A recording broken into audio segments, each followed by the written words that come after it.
नमस्कार। डॉक्टर भीमराव अंबेडकर विश्वविद्यालय के सामुदायिक रेडियो स्टेशन 90.4 मेगाहर्ट्ज जागरा की आवाज की ओर से मैं पूजा एक बार फिर आप सभी का बहुत बहुत स्वागत करती हूं, आपको नमस्कार करती हूं। अपने किसान भाइयों के लिए जो हम एक स्पेशल सीरीज अपने इस YouTube पेज पर लेकर आ रहे हैं, अपने सामुदायिक रेडियो के माध्यम से आप तक पहुंचा रहे हैं। एक बार फिर वो कार्यक्रम हम लेकर आपके सभी के बीच हाजिर हैं। Ministry of chemical and fertiliser की सौजन्य से और साथ ही साथ यारा फर्टिलाइजर इंडिया प्राइवेट लिमिटेड के सौजन्य से ये कार्यक्रम विशेष तौर पर हम आप तक पहुंचाते हैं, लगातार पहुंचाते हैं। और यारा फर्टिलाइजर इंडिया प्राइवेट लिमिटेड के कुछ जो विशेषज्ञ हैं वो हमारे किसान भाइयों को बेहतर जानकारी देते हैं कि किस तरह से वो कृषि में और बढ़ोतरी कर सकते हैं, कृषि किस तरह से और अच्छी की जा सकती है। आज के एपिसोड में एक बार फिर हमारे साथ एक और बहुत खास शख्सियत मौजूद है, लेकिन आज आप मुझे देख पा रहे हैं स्टूडियो में नहीं, एक गांव में। जी हाँ, आज हम फतेहाबाद के गांव में हैं और कहां पर हैं, किस तरह से हैं और हम क्या कार्यक्रम आपके लिए लेकर आए हैं, क्या जानकारी लाए हैं, वो आप तक पहुंचाएंगे हमारे ही एक्सपर्ट। लेकिन सबसे पहले आज के जो हमारे मुख्य अतिथि हैं, हमारे जो विशेषज्ञ हैं यारा इंडिया प्राइवेट लिमिटेड की ओर से, मैं उनका बहुत बहुत स्वागत करना चाहती हूँ। हमारे बीच हैं श्री कुशल पाल यादव जी, आप हैं एरिया सेल्स मैनेजर यारा फर्टिलाइजर इंडिया प्राइवेट लिमिटेड की ओर से। बहुत बहुत नमस्कार सर। और हमारे किसान भाई भी हैं, आप सबको राम राम जी। राम राम जी। बहुत बहुत स्वागत है आप सभी का। आज हम स्टूडियो से निकलकर, जो रेडियो स्टेशन है वो स्टूडियो से बाहर आप सबके बीच आया है। आज हम आलू की खेती पर आपसे बहुत सारी बातें करने वाले हैं और ये जो हमारे विशेषज्ञ हैं ये आप तक जानकारी पहुंचाएंगे। पहले कुशल जी, हम जानना चाहेंगे आज हम किस गांव में हैं? ये शमशाबाद ब्लॉक का ये नयाबास गांव है और हमारे यहाँ पर जो प्रमुख फसल है आलू की फसल यहाँ पर उगाई जाती है और लगभग सभी हमारे किसान भाई आलू के यहाँ पर एक करते थे। अरे वाह, बहुत बुजुर्ग भी हमारे बीच हैं, हमारे साथ की उम्र के और हमसे छोटे भी किसान भाई हमारे साथ मौजूद हैं। मुझे ये बहुत अच्छा लग रहा है। चलिए आज का कार्यक्रम शुरू करते हैं और सवालों का सिलसिला भी शुरू करते हैं। मैं जानती हूँ कि आप हमें आलू की खेती पर बहुत सारी अच्छी जानकारियां दे पाएंगे, हमारे किसान भाइयों को भी।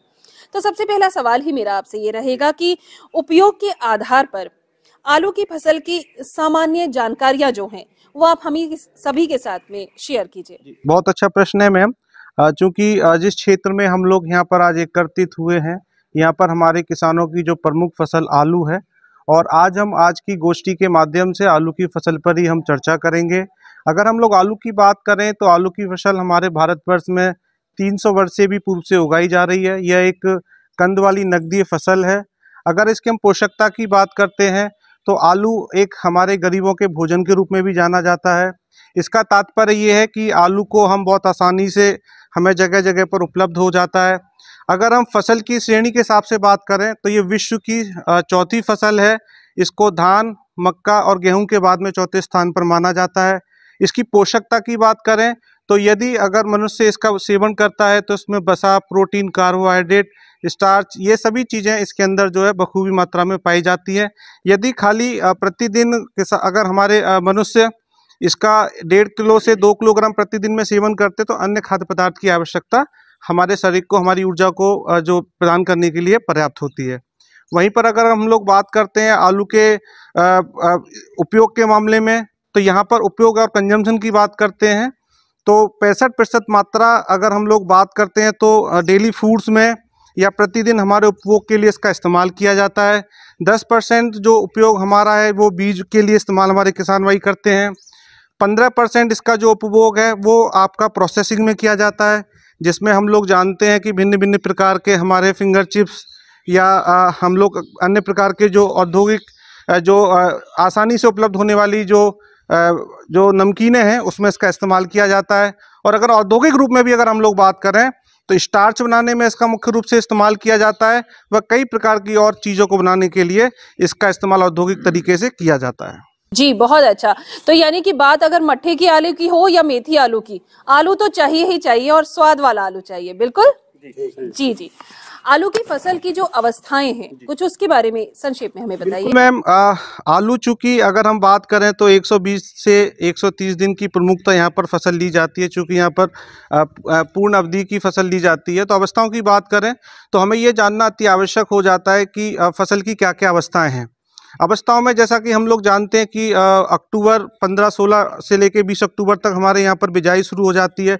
तो बिजाई के बाद में हमारा जर्मिनेशन, जिसे हम लोग फुटाव कहते हैं, दूसरी हमारी अवस्था फुटाव की हो जाती है। उसके बाद लगभग जब हमारी फसल 45 से 50 दिन के आसपास हो जाती है तो वहाँ पर हमारे छोटे छोटे कंद बनना शुरू हो जाते हैं, जिसे हम लोग ट्यूबर इनिशिएशन की अवस्था कहते हैं। उसके बाद से जैसे ही फसल हमारी 55-60 दिन पर आती है तो हमारी फसल जो है, आलू के जो ट्यूबर बने हुए होते हैं उसमें बल्किंग यानी उसका भराव होना शुरू हो जाता है। तो ट्यूबर इनिशिएशन के बाद में हमारा जो उसकी बल्किंग है वो अवस्था आ जाती है, और जो हमारी अंतिम अवस्था होती है, जो मैच्योरिटी की अवस्था होती है, वो लगभग हमारे 90 दिन के बाद से जो है हमारी फसल मैच्योरिटी की ओर जाती है, और 120 से लेके 110 दिन के अंतराल में इसको हार्वेस्ट कर लिया जाता है। जी, इस समय वर्तमान समय पर जो आलू की जो स्थिति है उस पर थोड़ा प्रकाश डालिएगा। ये बहुत महत्वपूर्ण प्रश्न है मैम, चूँकि अभी जो वर्तमान की अगर हम फसल की बात करते हैं तो वर्तमान में अभी हमारी आलू की जो फसल है, औसतन हम बात करें तो 35 से 40-45 दिन की अवस्था हमारी यहाँ पर चल रही है। और प्रमुखता ये फसल की हमारी बहुत अहम अवस्था है। इसको मैं अहम अवस्था इसलिए कह रहा हूँ कि यहाँ से ये निर्धारण होगा कि हमारी फसल के अंदर उत्पादन कितना आएगा। यहाँ से ये निर्धारण होगा कि हमारी फसल की जो गुणवत्ता है वो कैसी बनेगी। यहाँ से ये निर्धारण होगा कि हम अपने क्षेत्रफल से कितना आलू निकाल कर लेकर आएंगे। चूँकि यहाँ पर हमारे जो 35 से 40 दिन की हमारी अवस्था है, जो कंद बनने की अवस्था है, वो फसल के लिए, आलू की फसल के लिए बहुत महत्वपूर्ण हो जाती है।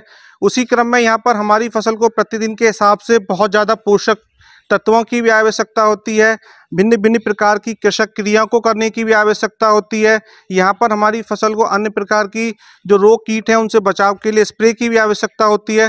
तो हमारे किसान भाइयों को इस समय बहुत ज़्यादा ध्यान देने की बात है कि अगर हमने इस समय अपनी फसल पर पूर्णतः ध्यान दे लिया और कृषक क्रियाओं को सुचारू रूप से बढ़िया प्रकार से किया, दवाइयों का इस्तेमाल अच्छे प्रकार से किया, अगर खादों का इस्तेमाल हमने अच्छे प्रकार से किया, अगर हमने सिंचाई को अच्छे प्रकार से किया, तो निश्चित रूप से जो अभी हम अपनी फसल की देखभाल कर रहे हैं उससे हम आगे चलकर बहुत अच्छा परिणाम हम उत्पादन के रूप में, एक गुणवत्तावान उत्पादन के रूप में देख सकते हैं। बिल्कुल बिल्कुल। ये पोषण प्रबंध जो आपने आलू की फसल के लिए हमें बताया, इस पर थोड़ा गहराई से रोशनी डालिए, थोड़ा डिटेल में बताइए कि स्टेप बाय स्टेप क्या हमें तौर तरीके अपनाने चाहिए। जी, बहुत अच्छा प्रश्न है मैम। इसमें जो अगर हम पोषण की बात जहाँ पर कर रहे हैं तो जनरली हमारे जितने भी किसान भाई हैं खादों का इस्तेमाल करते हैं, और हर एक किसान भाई की ये इच्छा रहती है कि उनके खेत के अंदर ज़्यादा से ज़्यादा आलू निकले, गुणवत्तावान आलू निकले, निरोगी आलू निकले। और खाद भी हमारे लगभग सभी किसान भाई इस्तेमाल करते हैं, लेकिन खाद की दक्षता को बढ़ाने के लिए हमें कुछ सिद्धांतों का इस्तेमाल जो है याद रखना चाहिए। निश्चित रूप से अगर हम कुछ चीज़ों को अगर ध्यान रखें तो जो खाद हम हमारी फसल में दे रहे हैं उससे हम ज़्यादा से ज़्यादा अच्छे परिणाम हम ले सकते हैं। इसी में एक हमारा, जैसे हम लोग बात करते हैं कि सही पोषक तत्व की जानकारी, सही पोषक तत्व की जानकारी का तात्पर्य हमारा ये है कि हमें ये पता होना चाहिए कि जैसे हम आलू की फसल कर रहे हैं, आलू की प्रति एकड़ उत्पादन जो हमें लेना है उसके लिए किन किन पोषक तत्वों की हमारे फसल को देना होता है। अगर हम वहीं पर दूसरे अगर सिद्धांत की बात करें तो हमें कितनी मात्रा में वो तत्व उस खाद के माध्यम से देना चाहिए। हमारे कई बार किसान भाई क्या होते हैं कि जानकारी के अभाव में कुछ खाद ज़्यादा लगा देते हैं, कुछ खाद कम लगा देते हैं। हमारा जो आर्थिक जो लागत है वो तो वही रहती है, लेकिन सही जानकारी ना होने की वजह से क्या होता है कि हम लोग जो है अपना सही पैसे का इस्तेमाल ना करके खादों का जो असंतुलन खाद है उसका इस्तेमाल करते हैं। तो ये चीज़ हमारे को पता होना चाहिए कि हमें कौन सी खाद कैसे लगानी है। वहीं पर हमें जो है माध्यम पता होना चाहिए कि हमें हमारी फसल में अगर मानो हमें एक खाद लगाना, एक पोषक तत्व लगाना है तो उसे किस माध्यम से लगाना चाहिए। अगर खाद, विभिन्न प्रकार की खादें बाज़ार में हमारी उपस्थित होती हैं, उस उपस्थित होने की समय में हमारे को ये देखना है कि सपोज़ हमारे को अगर जिस समय बल्किंग की अवस्था चल रही है यानी भराव की अवस्था चल रही है और हमें वहाँ पर अगर फास्फोरस का इस्तेमाल कराना है तो फास्फोरस के लिए बाज़ार में बहुत सारे स्रोत हैं।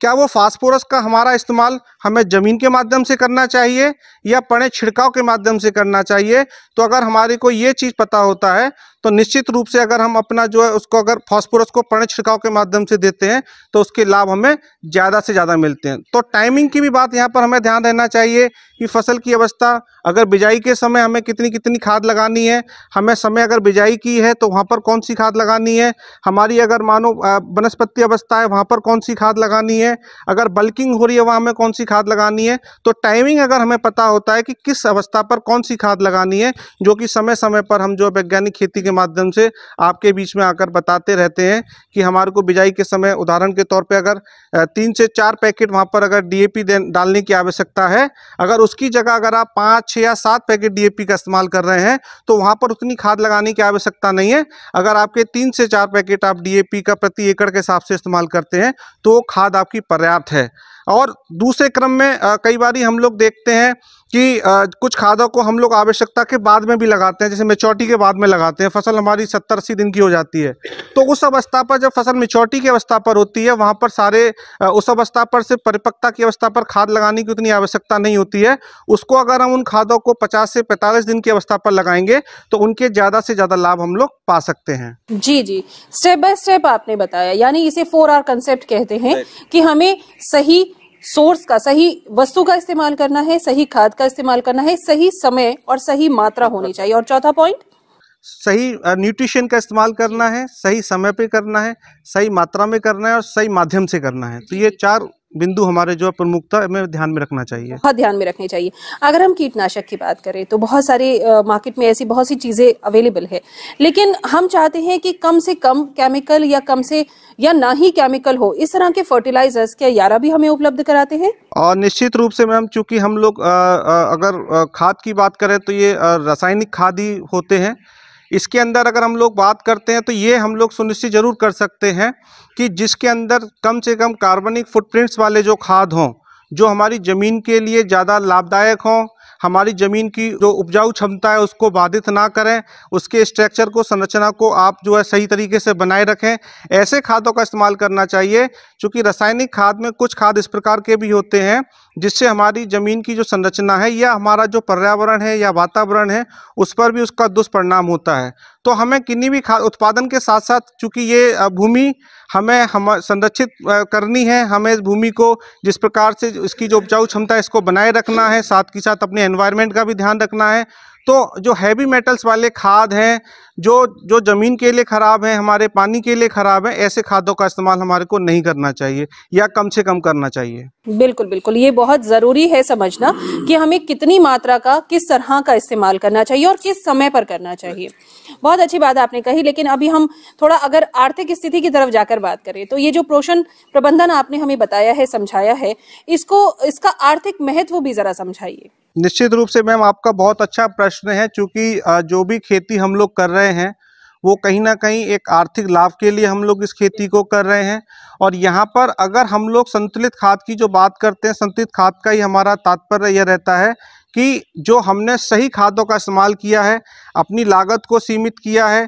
क्योंकि ज़्यादा खर्चा करने से कभी पैदावार नहीं बढ़ती, पैदावार हमेशा सही चीज़ों को सही तरीके से करने से बढ़ती है।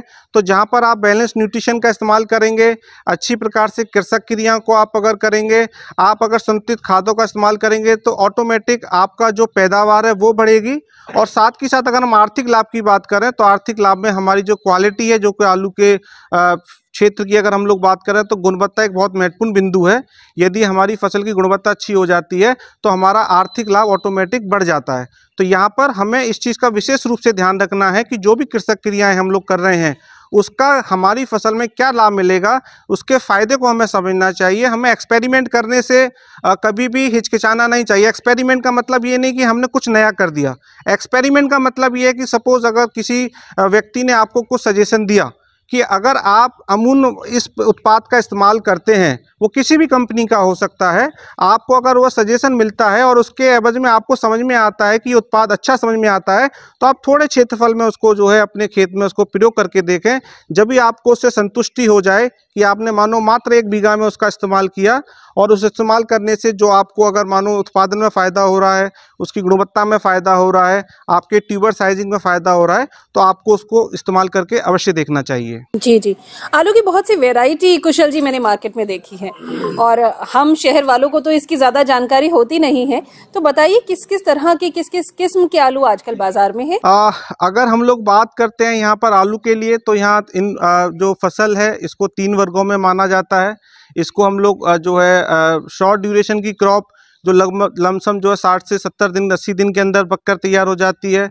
दूसरी हमारी जो है 100 से 120 दिन की क्रॉप मानी जाती है। एक फुल जो क्रॉप है हमारी मेच्योरिटी वाली, जो कि यहाँ पर हमारा प्रमुखता क्षेत्र की बात करें तो कुफरी 3797 का इस्तेमाल यहाँ पर ज़्यादा होता है, या 302 का इस्तेमाल ज़्यादा होता है, या LR का इस्तेमाल ज़्यादा होता है। तो ये वैरायटी ऐसी है जो यहाँ पर प्रमुखता उगाई जाती हैं। जी जी, आपने पर्णीय छिड़काव की बात की थी, तो बहुत ही एक महत्वपूर्ण सवाल जो मैं भी जानना चाहती हूँ वो ये है कि दानेदार खादों के साथ ही साथ पर्णीय छिड़काव वाली खादें ही क्यों महत्वपूर्ण होती है। ये भी एक बहुत महत्वपूर्ण प्रश्न है और हमारे किसान भाइयों के जहन में ये समय समय पर यह प्रश्न आता रहता है कि जब भी हम किसी खाद का इस्तेमाल ज़मीन में कर रहे हैं उसके पोषण को पूरा करने के लिए, तो हम उसका इस्तेमाल पर्णीय छिड़काव के माध्यम से क्यों करें।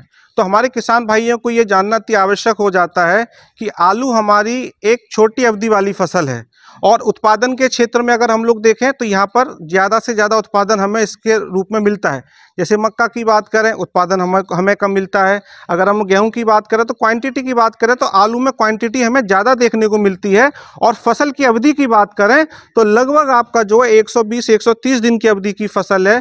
छोटी अवधि की फसल के अंदर जो है ज़्यादा पोषण की आवश्यकता होती है। और फसल की अवस्था की जैसे हम लोग बात कर रहे हैं, जो आपका 35 से 40 दिन की जो अवस्था हमारी अभी चल रही है, तो यहाँ लगभग आपके जो है 10 से 12 दिन तक प्रतिदिन अगर हम लोग बात करें उदाहरण के तौर पर नत्रजन की, तो हमारी फसल को प्रति एकड़ जो है आपका 5 किलोग्राम नत्रजन की आवश्यकता, प्रति क्विंटल उत्पादन के लिए 5 किलोग्राम नत्रजन की आवश्यकता पड़ती है। इसी प्रकार से फास्फोरस की आवश्यकता पड़ती है, इसी प्रकार से पोटास की आवश्यकता पड़ती है, और वहीं सूक्ष्म पोषक तत्व की आवश्यकता पड़ती है।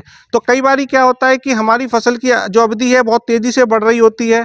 यदि जिस समय फसल को ज़्यादा पोषण की आवश्यकता है, वहीं पर अगर हम पर्णीय छिड़काव के माध्यम से अगर हम स्प्रे कर देते हैं और उन पोषक तत्वों को, जैसे सूक्ष्म पोषक तत्व हैं, उनकी बहुत ज़्यादा मात्रा में हमारी फसल को आवश्यकता नहीं होती, लेकिन कुछ मात्रा की आवश्यकता है। अगर आपका सूक्ष्म पोषक तत्व की कमी हमारी फसल में रह जा रही है, आप प्रमुख पोषक तत्वों की मात्रा कितनी भी लगाते रहिए, आपकी फसल में सूक्ष्म पोषक तत्व की विकृति आना सुनिश्चित है। आपकी उत्पादन पर भी उसका प्रभाव पड़ेगा, आपकी गुणवत्ता पर भी उसका प्रभाव पड़ेगा। तो उस अवस्था पर अगर आप उन सूक्ष्म पोषक तत्वों का स्प्रे कर देते हैं, जो कि बहुत कम मात्रा में आवश्यकता होती है, तो वो उसकी कमी आपकी फसल में नहीं आने पाती है, जिससे कि आपकी गुणवत्ता और उत्पादन बढ़ता है। बहुत अच्छी जानकारियां कुशल जी आज आप हमारे साथ शेयर कर रहे हैं। मैं एक बार फिर से आपको दोहरा कर बताना चाहूंगी, डॉक्टर भीमराव अंबेडकर विश्वविद्यालय का ये सामुदायिक रेडियो स्टेशन है 90.4 आगरा की आवाज, और भारत सरकार के निर्देशानुसार यारा फर्टिलाइजर इंडिया प्राइवेट लिमिटेड आप तक ये जागरूकता कार्यक्रम लेकर आ रही है, वो भी हमारे माध्यम से। Yara fertiliser India private limited के जो विशेषज्ञ हैं वो आपके बीच आते हैं, आप तक पहुंचते हैं।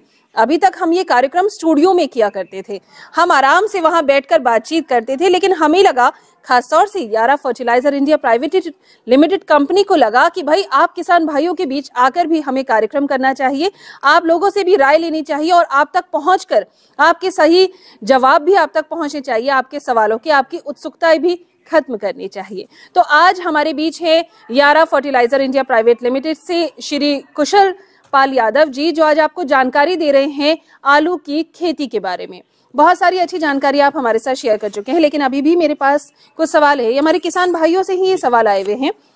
आलू की जो फसल है उसके लिए सिंचाई का निर्धारण ये किस तरह और किस रूप में किया जाए? कृषक क्रियाओं के अंदर ये भी एक बहुत महत्वपूर्ण बिंदु है। और सिंचाई, जैसा कि हम लोग जानते हैं, हमारी साधारणतः कुछ जगह हम लोग मानते हैं कि सिर्फ पानी लगा देना भर सिंचाई होता है, लेकिन ऐसा नहीं। ये भी एक वैज्ञानिक अगर इसको देखा जाए तो वैज्ञानिक दृष्टि से, तो इसका भी हमारी फसल के ऊपर बहुत महत्वपूर्ण रोल है। अगर हम लोग बात करें सबसे पहले सिंचाई से पूर्व हमारे को हमारे खेत को इस प्रकार से तैयार करना चाहिए कि खेत में यदि अगर किन्हीं कारणों से पानी अधिक वर्षा के कारण या किसी कटाव के कारण ज़्यादा पानी एकत्रित हो जाता है तो जल निकास की व्यवस्था भी हमारी पूरा रहना चाहिए। दूसरा, कुछ जगह ये देखने को मिलता है कि हमारे जो किसान भाई हैं वो कटाव विधि से जो है फ्लड इरिगेशन के माध्यम से सिंचाई करते हैं। हम लोग अपने नाली को काट देते हैं और पानी बराबर चलते रहता है। तो उस अवस्था के अंदर भी हमें ये बात ध्यान देने योग्य होती है कि पानी जो हमारा झोरा होता है आलू का, वो 2/3 भाग से ज़्यादा भरा नहीं होना चाहिए। यानी कभी भी झोरे को पूरा भरकर पानी से नहीं इसमें चलाना चाहिए, सिंचाई नहीं करना चाहिए।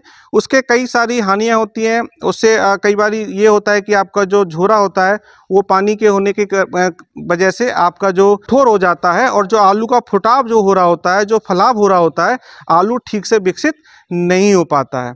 साथ के साथ हमारे को इन बातों का भी ध्यान रखना चाहिए कि जो भी हम सिंचाई कर रहे हैं वो सिंचाई ज़्यादा मात्रा में नहीं होना चाहिए। आपकी फसल में आपको लगे कि आवश्यकता है तभी सिंचाई करें, अनावश्यक तरीके से सिंचाई ना करें। क्योंकि अगर आप आवश्यकता से ज़्यादा अगर सिंचाई करेंगे तो निश्चित रूप में उसमें कई सारी बीमारियां जो है आपके आलू की क्वालिटी को ख़राब करने के लिए आने की संभावना रहती है। इसमें अगर हम लोग एक सामान्य दिक्कत स्कर की जो दिक्कत रहती है वो ज़्यादा पानी की मात्रा भूमि में रहने से भी, ज़्यादा नमी रहने से भी ये संभावना देखने को मिलती है। तो जब फसल की आवश्यकता है उसी प्रकार से नमी बनाए रखना है, लेकिन आवश्यकता से ज़्यादा नमी नहीं बनाना है और खेत में पानी लंबे समय तक नहीं छोड़े रखना है। बहुत अच्छी जानकारी आपने दी। वैसे भी आप बड़े बुजुर्ग ही कहते हैं कि अति तो भाई हर चीज की बुरी होती है ना? तो बिल्कुल सही निर्धारित मात्रा में हमें सब चीजों का इस्तेमाल करना है। बेमौसम बरसात भी कई बार हो जाती है और हमारे किसान भाइयों को बहुत नुकसान भी पहुंचाती है, बहुत दुखी भी कर सकती है। तो ऐसे में मैं जानना चाहूंगी कि आलू की फसल में मौसम के प्रभाव पर हमें किन बातों का ध्यान रखना चाहिए और किस तरह से आगे अपने कार्य को पूर्ण करना चाहिए? निश्चित रूप से मैम, मौसम जो है एक बहुत प्रभावशाली कारक है हमारी फसल के उत्पादन के लिए। मौसम की अगर हम लोग बात करते हैं, जैसा कि हम लोग जो आलू की बिजाई करते हैं, हमें पता होता है कि एक निश्चित तापमान की आवश्यकता होती है। इसीलिए हम लोग इसकी बिजाई जो शुरुआत अपने क्षेत्र के अंदर करते हैं वो अक्टूबर महीने के अंदर करते हैं। अन्य अगर हम भारतवर्ष की अगर बात करें तो अन्य जो प्रदेशों के अंदर जहाँ पर थोड़ा तापमान अगर 18 डिग्री से लेकर और आपका 30-35 डिग्री के बीच में रहता है तो वहाँ पर अन्य समय पर भी इसकी खेती की जाती है। तो इसकी अगर मिनिमम टेम्परेचर की हम लोग बात करें तो आलू के लिए 18 से 20 डिग्री मिनिमम टेम्परेचर की आवश्यकता होती है। वहीं पर अगर हम अधिकतम तापमान की बात करें तो 30 से 32 डिग्री टेम्परेचर तक की जो अगर व्यवस्था है तो हमारे आलू की फसल अच्छे प्रकार से की जा सकती है। यदि तापमान हमारा ज़्यादा कम हो जाता है, उदाहरण के तौर पे यदि तापमान हमारा 15 डिग्री सेल्सियस हो जाता है तो वहाँ पर हमारा जो जड़ है उसका विकास रुक जाता है, पौधा ठीक से जो है विकास नहीं कर पाता और पौधे के अंदर कई प्रकार की जो कमियां देखने को मिलती हैं। साथ ही साथ अगर हम लोग बात करते हैं जो अभी जो समस्याएं हमारे को देखने को मिलती हैं, जैसे आपका अर्ली ब्राइट की बात करते हैं, जैसे अगेती झुलसा के रूप में देखा जाता है या पछेती झुलसा के रूप में देखा जाता है, तो कहीं ना कहीं ये मौसम पर भी निर्धारित करता है कि अगर एक छोटी छोटी वर्षा के बाद में यदि कुछ समय के बाद में वर्षा हो रही है, रुक रुक कर वर्षा हो रही है, उसके बाद में तापमान अगर आपका अधिक हो जा रहा है तो इस अवस्था पर आपका जो है झुलसा आने की संभावनाएं ज़्यादा हो जाती हैं। और उसी प्रकार से मानो अगर जो आपका पछेती झुलसा है, तापमान बरसात के साथ में आर्द्रता आपकी ज़्यादा हो जा रही है, फिर तापमान और गिर जा रहा है तो वहाँ पर आपकी पछेती झुलसा आने की संभावनाएं बढ़ जाती हैं। तो यहाँ पर हम हमारे किसान भाइयों को मौसम की बात करते हैं तो इसके लिए हमेशा ये सजेशन करते हैं कि जो मौसम के संबंधित बीमारियां हैं उसके बचाव के लिए आपको अपनी तरफ से एक प्रिकॉशन बेसिस जो है आपको एक स्प्रे कर देना चाहिए अच्छे फंगीसाइड का और इंसेक्टिसाइड का। ये किस समय पर? ये अगर हम लोग बात करें तो लमसम अगर हमारी फसल 35 से 40 दिन की अवस्था पर है, जो भी हमारी फसल की अवस्था चल रही है, यदि हमारे खेत में किसी प्रकार का भी कोई रोग अगर नहीं आया है तो हमारे को इस समय भी एक स्प्रे कर देना चाहिए। और अगर हम लोग बात करें यहाँ पर खेत में, चूंकि ये एकदम से नहीं फैलता है, अगर हमारे जैसे किसान भाई प्रतिदिन अपने खेत पर जाते हैं, भ्रमण करते हैं, फसल को देखते हैं और शुरुआती अवस्था में अगर उनको लक्षण दिख जाते हैं तो सबसे पहले तो जिस खेत में जिस भी पौधे पर ये लक्षण देखने को मिला है उस पौधे को निकालकर बाहर कर देना चाहिए और स्प्रे करना सुनिश्चित करना चाहिए। कुशल जी, यही रोकना चाहूंगी, किस तरह का कीड़ा है जो आलू की खेती पर आमतौर पर लगता है और उसकी पहचान किस तरह से की जाए? इसमें अगर हम लोग बात करें तो यहाँ पर आपका कीड़े के लिए तो थ्रिप्स टाइप की जो चीज़ें होती हैं इसको देखने को ज़्यादा देखा जाता है। जो रस चूसने वाली जो हमारे कीट होते हैं ये ज़्यादा देखने को मिलती है। तो इसमें एक अच्छे इंसेक्टिसाइड का हमारे को स्प्रे, जो हम फंगीसाइड का इस्तेमाल कर रहे हैं उसके साथ में हमारे को इसका भी स्प्रे करना चाहिए। जी जी जी। और इसकी पहचान कैसे होती है कि हमारे खेत में कीड़े लगने शुरू हो चुके हैं? सामान्यतः तो हम आंखों से देखकर ही पता कर सकते हैं। अगर हम लोग ये जो रस चूसक कीट की बात कर रहे हैं तो जब भी आपके खेत में लगा हुआ है तो वो उसमें से आपके पत्ती से रस चूसता है और पत्ता आपका जो है वो मुड़ जाता है, मुड़ा हुआ दिखता है। या जब भी आप खेत से निकल रहे होते हैं तो सामान्यतः हम आंखों से भी देख सकते हैं कि खेत में जो है छोटे छोटे जो है उड़ने वाले कीट जो है आ चुके हैं। तो हमें उसका ज़्यादा लंबे समय तक इंतजार नहीं करना चाहिए। तो इसलिए और भी कई प्रकार के कीट हमारे आलू के फसलों में होते हैं, तो उसके लिए हमारे को उनके बचाव के लिए एक स्प्रे जो है साथ में करना चाहिए। जी बहुत अच्छा। हमारे किसान भाई खुद भी चाहते हैं कि उनका परिवार भी वही आलू खाता है, साथ ही साथ वही जो वो खेती में उगाते हैं वही चीजें उनके घर भी जाती है, वही वो और लोगों को भी खिलाते हैं। हमारा भारत भी कृषि प्रधान देश है और आप ही लोग हैं जिनकी वजह से हम अच्छा खा पाते हैं, हम खा पाते हैं और अच्छा खा पाते हैं, हम सेहतमंद हो पाते हैं। तो जहां हमारे किसान भाइयों की कोशिश रहती है वहां क्या यारा फर्टिलाइजर की भी कोशिश रहती है कि केमिकल्स या तो ना हो और अगर हो तो बहुत ही सीमित मात्रा में हो? बिल्कुल मैम, ये हमारा हमेशा प्रयास रहता है कि जो वातावरण के साथ साथ अपनी भूमि के साथ साथ जो हमारे ह्यूमन हेल्थ है इसका भी हमें विशेष रूप से ध्यान रखना चाहिए। और यारा की ओर से अगर मैं इसको ऐड करना चाहूँगा कि हमारे जो भी उत्पाद होते हैं ये हमारे हमेशा प्रयास है, और जो भी उत्पाद हमारे हैं वो किसी भी प्रकार से आपके एनवायरनमेंट पर कोई नकारात्मक प्रभाव नहीं छोड़ते हैं, आपके सॉइल के ऊपर कोई नकारात्मक प्रभाव नहीं छोड़ते हैं। जबकि आपके जो भोजन के अंदर जो भी हमारे जो तत्व जाते हैं उससे आपके बॉडी पर भी उस प्रकार के कोई नकारात्मक प्रभाव नहीं होते। कुछ चीज़ें मैं यहाँ सलाह देना चाहूँगा अपने किसान भाइयों को कि ज़्यादातर क्या होता है कि कभी कभी स्प्रे की जब बात आती है कीटनाशक की या फंगीसाइड की और कोई रिकमेंडेड डोज होता है तो रोग से ग्रस्त खेत को जल्दी सही करने की वजह से हमारे किसान भाई ज़्यादा मात्रा में जो भी कंपनी की डोज आप इस्तेमाल करें, जिस कंपनी ने जो भी डोज आपको बताई है उससे 1.5 गुना या दुगना कभी कभी कर देते हैं। ये किसान भाइयों के माध्यम से ही हमें पता लगा है।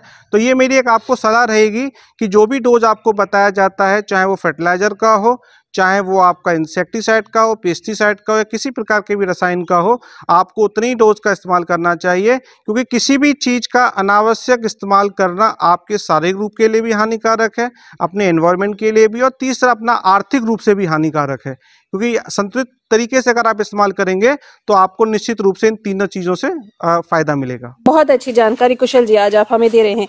चलते चलते एक सवाल और मैं चाहूंगी कि आलू की खुदाई, आज आपने आलू उगाना भी हमें सिखा दिया, किस तरह से सिंचाई करना चाहिए वो भी सिखा दिया है।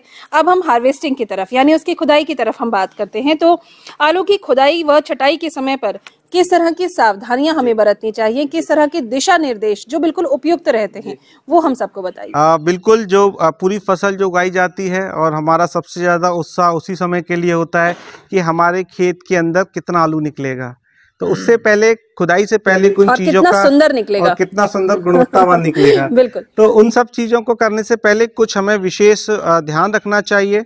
जैसा कि हम लोग जानते हैं कि जब भी हमें हार्वेस्टिंग करना है तो 15 से 20 दिन के आसपास हम लोग सिंचाई करना बंद कर देते हैं, नमी को कम करना स्टार्ट कर देते हैं। क्योंकि अगर खेत में नमी रहती है और डिगिंग के समय, खुदाई के समय आलू के अंदर आपका जो है जो नमी है वो चिपक जाती है, आलू की क्वालिटी भी आपकी खराब होती है।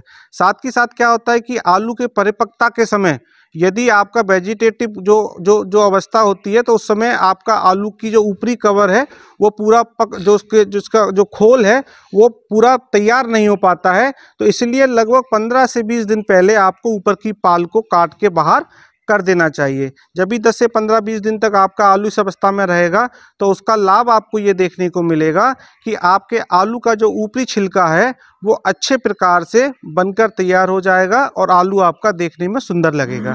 तो साथ ही साथ जब भी हम लोग खुदाई करते हैं, खुदाई के समय जिन यंत्रों का इस्तेमाल कर रहे हैं, चूँकि हमारी बहुत बड़ी हानि छोटी सी गलती की वजह से आलू कटने की समस्या बहुत होती है, तो जिन किन्हीं भी उपकरणों का हम लोग इस्तेमाल कर रहे हैं तो वहाँ पर हमें विशेष रूप से ये ध्यान रखने योग्य बातें हैं कि आलू को कटने से कम हमारी जो है उसको बचाना चाहिए। साथ ही साथ हमें जो छटनी की हम लोग बात करते हैं, छटाई की हम लोग जो बात करते हैं, क्योंकि हमारे क्षेत्र में अगर बात करते हैं तो 3 भाषाओं में आलू को जाना जाता है।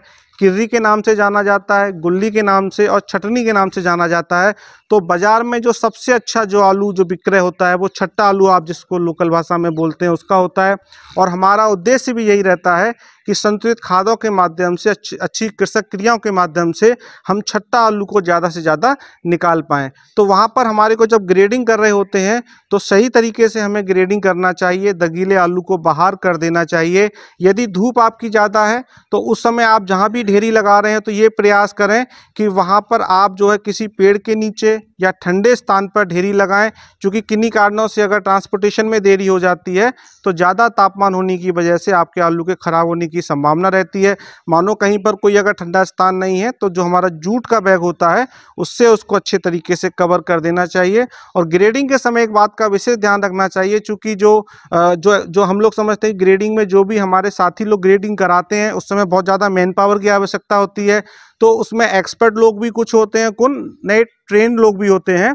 तो हमें इस बात का विशेष रूप से ध्यान रखना चाहिए कि ग्रेडिंग के समय किसी भी प्रकार का कोई भी दगीला आलू हमारा जो है उसके अंदर नहीं जाना चाहिए। क्योंकि आलू का हमें ये जब कोल्ड स्टोरेज में अगर सपोज हम लोग लेकर जा रहे हैं या किसी मंडी के अंदर हम लोग उसको लेकर जा रहे हैं, उस समय अगर दगीला आलू निकलता है तो ऑटोमेटिक जो हमारा बैग है उसकी क्वालिटी को ख़राब बताते हुए उसके जो माप है उसमें जो उसके दाम लगाए जाते हैं उसको ऑटोमेटिक कम कर दिया जाता है। तो इसलिए हमें इन विशेष रूप से छटाई के समय जो दगीले जो हमारे आलू हैं, जो कटे पिटे आलू, उनको बाहर कर देना चाहिए और एक ठंडे स्थान पर इसको, जो स्टोरेज की बात अगर हम लोग करें, यदि हमें लंबे समय के बाद में विक्रय करना है तो इसको शीतगृह में हमें ले जाना चाहिए। वहीं पर अगर हमें लगता है कि कुछ दिन के बाद में मंडी हमारी और ऊपर जा सकती है, हमें 10 से 15-20 दिन का स्टोरेज करना है, तो उस अवस्था के अंदर हमें क्या करना चाहिए कि उस आलू को किसी ठंडे स्थान पर या तो गड्ढा खोदकर, छोटा सा गड्ढा करके, या किसी पेड़ के नीचे उसको सुरक्षित कर लेना चाहिए, जिससे कि तापमान उसका बना रहे। बहुत अच्छा, बहुत अच्छी जानकारी आपने हमें दी है। मैं चाहूंगी कि जोरदार तालियां एक बार कुशल जी के लिए हो जाए। तो अभी हमारे पास बातचीत करने के लिए और ज्यादा समय नहीं है, अभी हमें कार्यक्रम यहीं समाप्त करना होगा। Ministry of chemical and fertilisers की ओर से Yara fertiliser India private limited के सौजन्य से ये कार्यक्रम हम आप तक लेकर आ रहे हैं। डॉक्टर भीमराव अंबेडकर विश्वविद्यालय का ये सामुदायिक रेडियो स्टेशन है। हमारी फ्रीक्वेंसी 9.4 मेगाहर्ट्ज पर भी आप हमें सुनते हैं। साथ ही साथ हमें हमारे यूट्यूब चैनल पर, जो कि ऑफिशियल यूट्यूब चैनल है, उस पर भी आप ये कार्यक्रम लगातार देख रहे हैं। हमारी कोशिश यही है कि बिना रुके, बिना थके आप तक पहुंचे, किसान भाइयों तक पहुंचे। और यारा फर्टिलाइजर इंडिया प्राइवेट लिमिटेड के सौजन्य से हम जो ये कार्यक्रम ला रहे हैं, उनके विशेषज्ञों को भी हम आपके बीच लेकर आए। आज हमारे बीच श्री कुशल पाल यादव जी रहे, जो कि एरिया सेल्स मैनेजर हैं यारा फर्टिलाइजर से। सर, आपका बहुत बहुत धन्यवाद, आपने अपना कीमती समय निकाला और आप हम सबके बीच आए और इतनी जानकारी। बहुत बहुत धन्यवाद कि आप अपना बिजी शेड्यूल छोड़कर हमारे किसान भाइयों के बीच में आई। आपका डेली स्टूडियो में रहना रहता है, व्यस्त आपका कार्यक्रम रहता है, और उसके बाद ये जो हमारे किसान भाइयों के पास आपने जानकारी अपने चैनल के माध्यम से आप जो पहुंचाएंगे, उसके लिए भी आपका बहुत बहुत धन्यवाद। बहुत बहुत धन्यवाद आपका भी। तो होगी आपसे फिर से मुलाकात। अभी हम कुशल जी को नहीं जाने दे रहे हैं, अभी हम अपने किसान भाइयों को भी नहीं जाने दे रहे हैं, क्योंकि मैं चाहती हूँ कि अभी हम यहीं रहें, इसी गाँव में रहें, और अगले कार्यक्रम में, यानी इस कार्यक्रम का एक और भाग हम आप तक लेकर आए, और उस एपिसोड में हम अपने किसान भाइयों से बात करें, उनके दिल की बात करें और उनको भी मौका दे अपने मन की बात करने का। तो होगी आपसे फिर से मुलाकात, तब तक के लिए पूजा को दीजिए इजाजत। नमस्कार।